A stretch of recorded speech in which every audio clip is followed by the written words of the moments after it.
सम्माननीय मुख्यमंत्री जी की नेता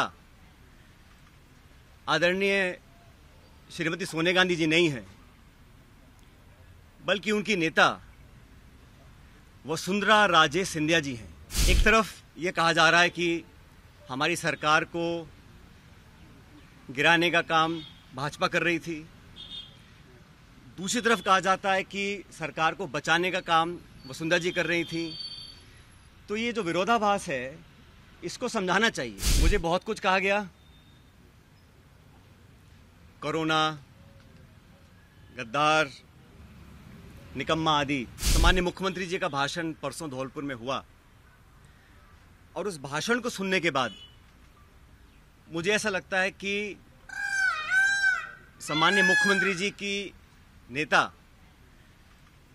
आदरणीय श्रीमती सोनिया गांधी जी नहीं है, बल्कि उनकी नेता वसुंधरा राजे सिंधिया जी हैं। उनकी नेता सोनिया गांधी जी नहीं हैं, बल्कि उनकी नेता वसुंधरा राजे सिंधिया जी हैं। और एक तरफ ये कहा जा रहा है कि हमारी सरकार को गिराने का काम भाजपा कर रही थी, दूसरी तरफ कहा जाता है कि सरकार को बचाने का काम वसुंधरा जी कर रही थी। तो ये जो विरोधाभास है इसको समझाना चाहिए। आप कहना क्या चाह रहे हैं ये स्पष्ट कर देना चाहिए। आप सबको मालूम है, सरकार बनने के बाद मैं प्रदेश का उप मुख्यमंत्री था, प्रदेश अध्यक्ष था, और 2020 में देशद्रोह, राष्ट्रद्रोह के मुकदमे में मेरे पर कार्रवाई करने की कोशिश की गई थी।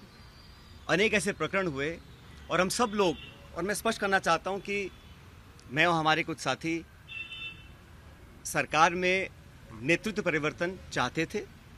अपनी बात को लेकर हम दिल्ली भी गए और अपनी बातों को रखा।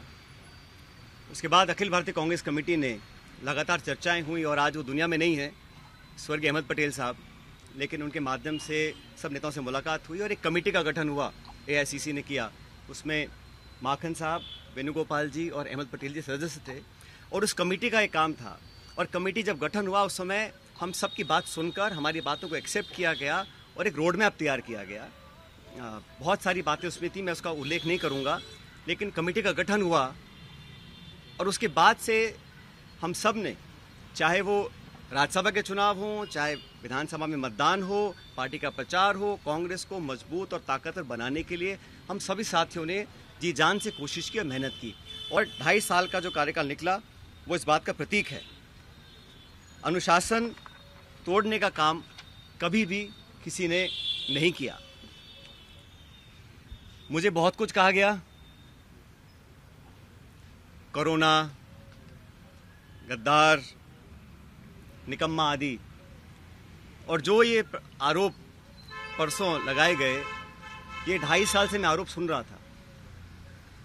लेकिन हम अपनी पार्टी को और सरकार की छवि को नुकसान नहीं पहुंचाना चाहते थे।